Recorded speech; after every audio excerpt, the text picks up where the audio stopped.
Hey, Richard. Very quick and dirty look at just a couple of moments in one of the last videos that you've got up. Sadly, I'm just running a bit short on time today, so um, just going to jump in and have a look at a couple of things with you. So let's have a look at this. So this is you and Brian. Some really nice stuff in here, just as a foundational stuff. So a couple of things that I've picked up that I just wanted to touch on. Again, the posture. So looking at a lot of this stuff at the beginning, I'm just going to mute this. You still have a constant sort of backwards lean about everything you do. And one of the things that I'm noting that the effect that seems to have is that the habit then becomes to fall backwards to retreat.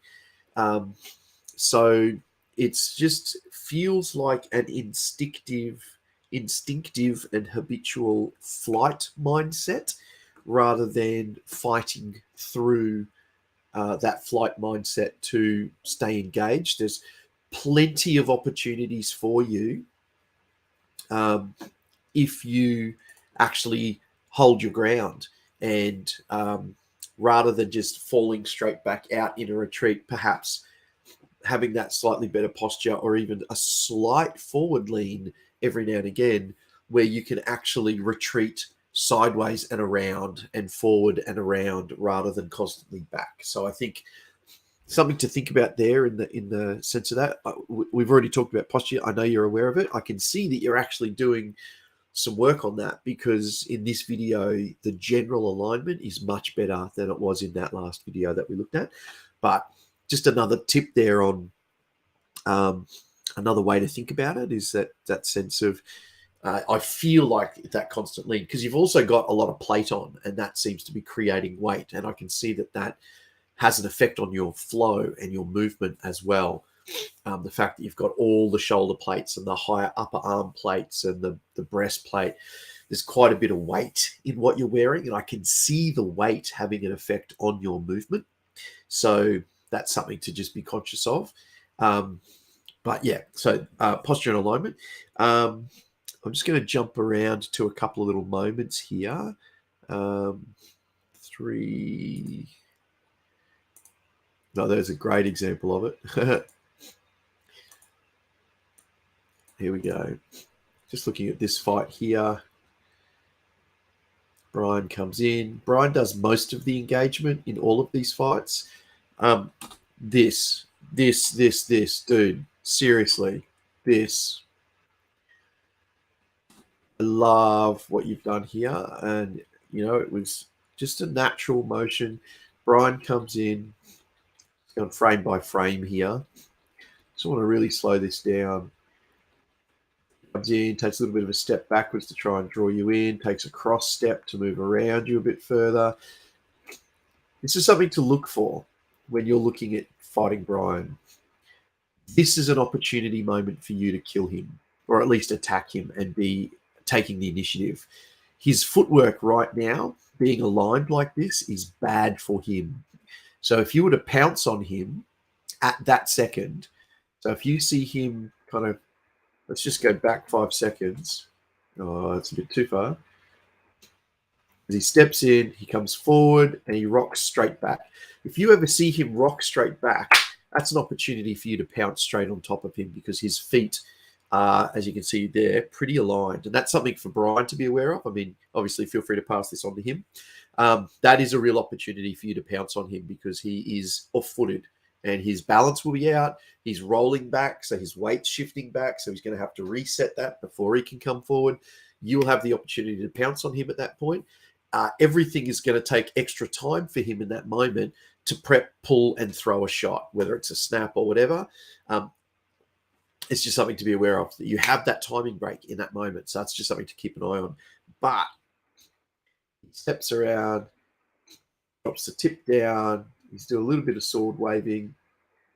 A little bit of an opportunity here. Now, have a look at where your hand is positioned for your snap. You are in this A-frame guard, and you really can't throw a shot from there with any good power without prepping or recovering in some way first.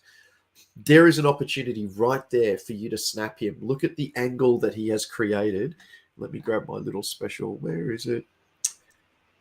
Here it is. Just let this open for a sec. I should have had this prepped. I forgot I was going to use it. I don't know how it is. But look at this angle here. Oh, damn it.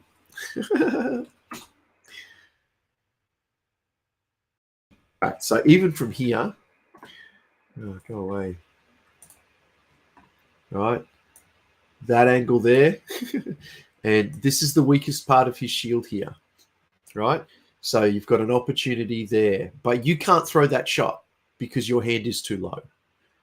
Okay, so be aware of that. We step forward. Got to swap between the pen. Sorry. It's this epic pen thing that I'm using. It doesn't have any shortcuts. Oh, it does. I have to learn the shortcut keys. Right. So in this moment here, again, he's done that sort of walk through where he's sort of dropped the tip here and he's dropped it to here. He's prepping for different shots. He's kind of thinking about his options. And again, look at how just grounded he is. So he's really nicely grounded. He's nice and static. There's really no movement here. And he has got this giant gap right there that you could easily throw a snap into here over the weak part of his shield. You could throw it deep and around here to a nice sort of back part of his helmet there. That's a lot of squiggles. Sorry about that. But I think you get the idea. There's a big opportunity there, but you can't throw that shot because you will have to raise your hand up and over to get there. So you've got all that extra time. I would think that you would, I want to see you start playing with this defense, but getting this hand at least to here, the basket hilt. Imagine the basket hilt being here. Or even, let's see if I can do this, here, beside your face, right? Because what it's going to do is it's going to pull that hand up and give you the ability, straight line, punch straight out with that snap from here, because that's the line, yeah?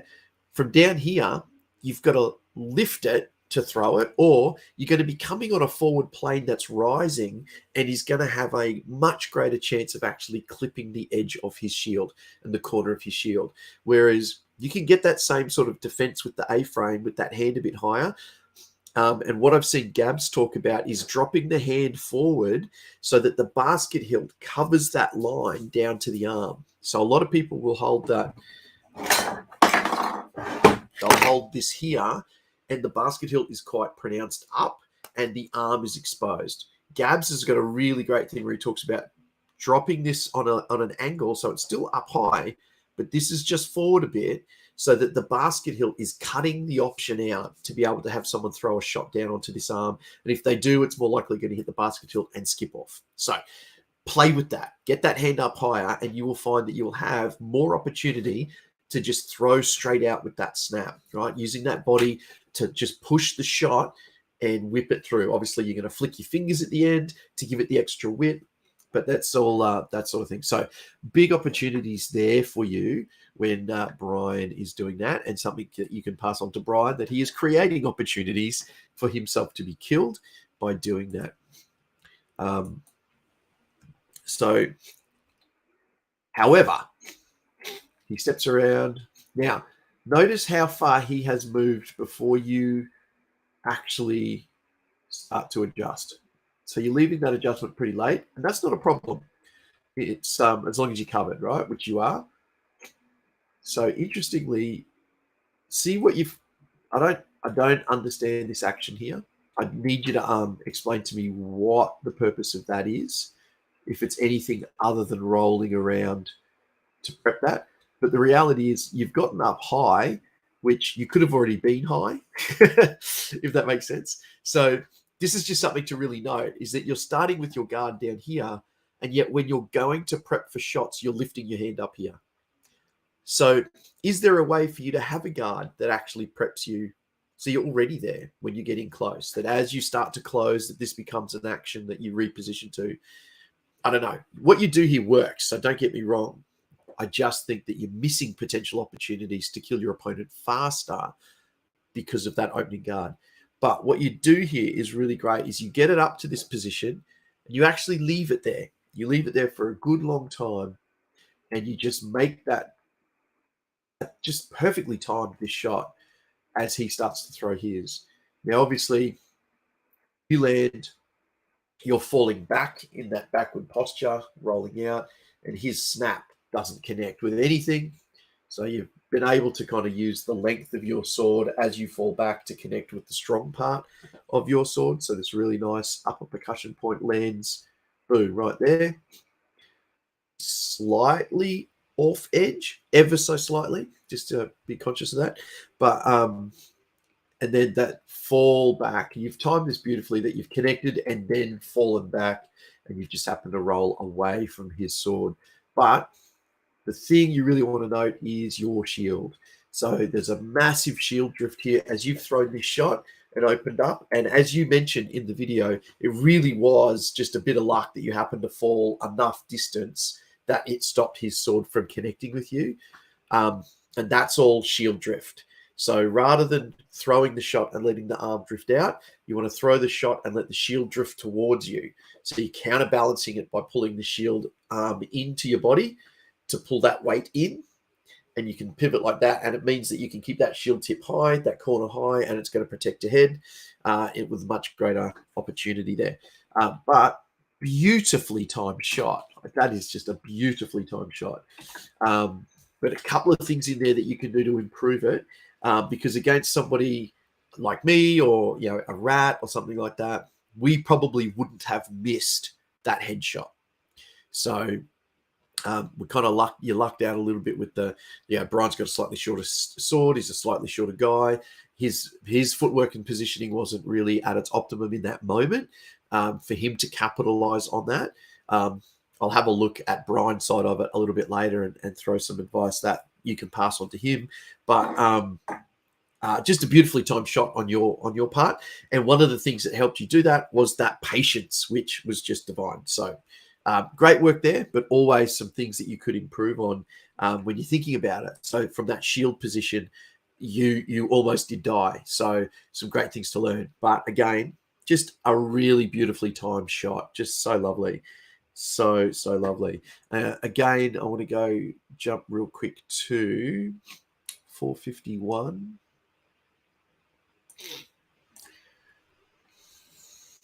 What are we seeing here?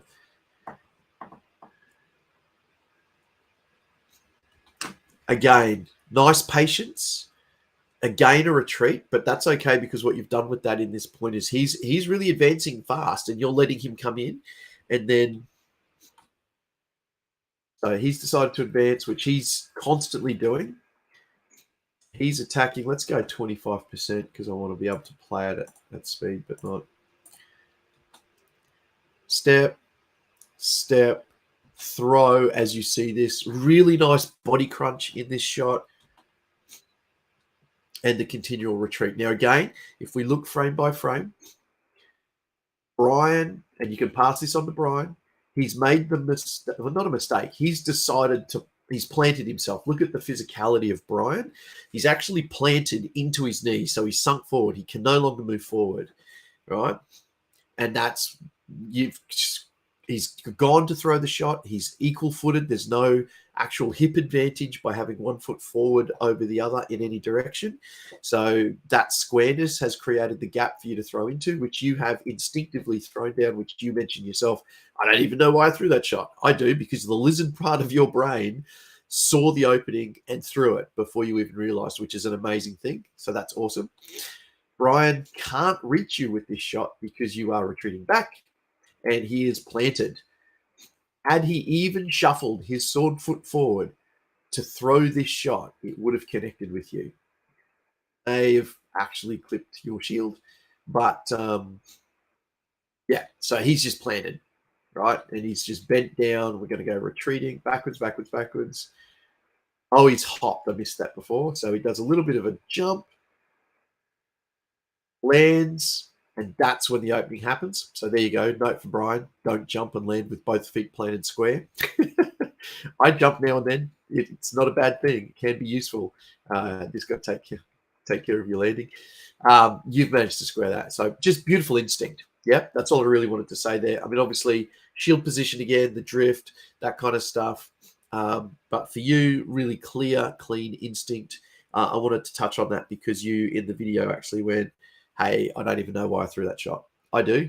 It's because the lizard part of your brain took over and really knew what it was doing. I know, back a couple of little bits here. Okay. I wanted to touch on this again. Backward retreat,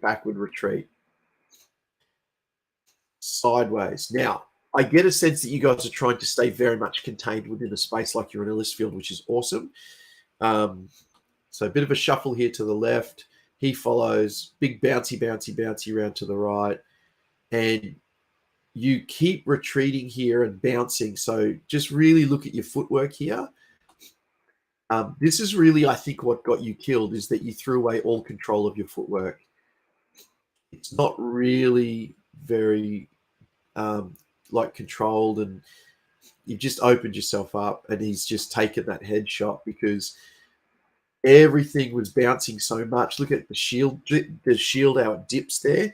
Now, although this is off camera, shield goes up high for no real reason, stays high, you bounce, and right now he's throwing that shot. You are in midair, okay?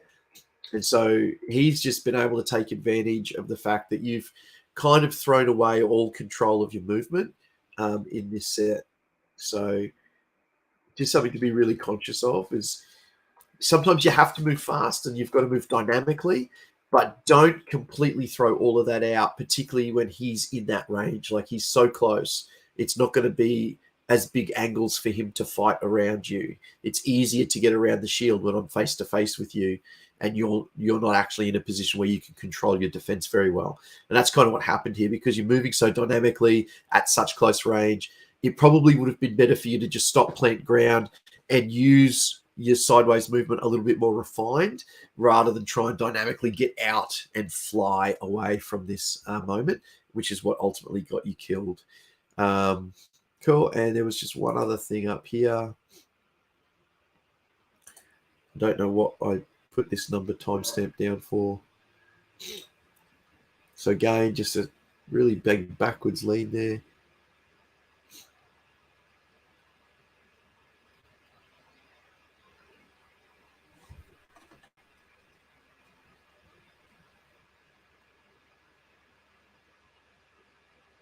Coming up to it now, 744 ahead.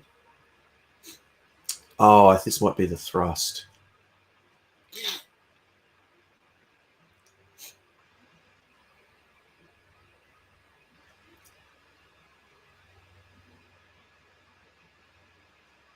No, not the thrust.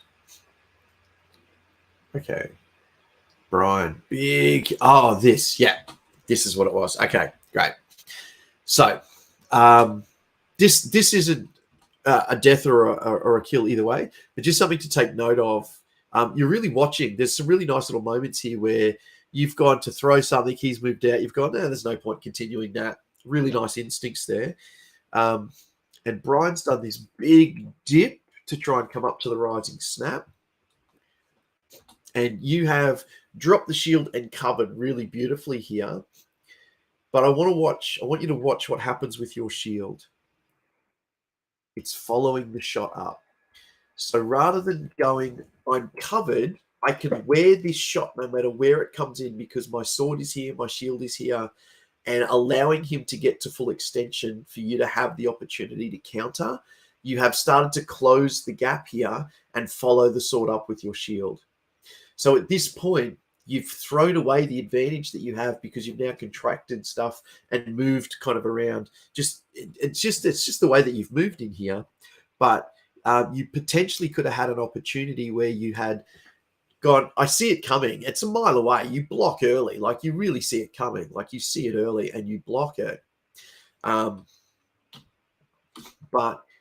you contract these things back together as you follow the shot in, and it doesn't land, it doesn't hit you, but the fact that you are going, oh, I've got to retreat, takes away any opportunity for you to counter while he is at his full extension.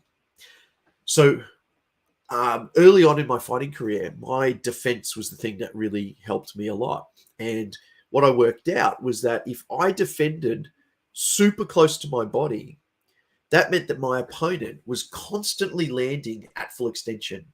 And I had the time that it took them to come all the way back in their recovery to get in underneath them. And so this is, again, is that whole sense of holding your ground rather than retreating. So look at this. So boom, you've seen this shot coming from the moment he goes this huge big dip. You know it's either a leg shot, but to cover because you're not sure, great instinct right there. Great instinct right there. You've gone boom. But have a look at this foot here is already retreating. Why? It's because you have a habit of flight and you need to start fighting through the flight response. You are going to die a little bit in the interim while you work through this, but I really would love to see you start focusing as well. I mean, I know there's a million things, but think about fighting through the flight response. We have this sense of fight or flight that's ingrained in us as humans because we don't want to be eaten by a dinosaur or whatever it is. In this case, a chicken. Yeah, this sense that that your foot starts to move away instinctively at this point. You could have stayed there. There was no reason to move back at this point, right? And imagine if you had stayed in this position as Brian comes forward. So let's actually just put a little circle. There's your foot there. There's your foot there. And let's go blue. Here's Brian here and Brian here. And let's step this through.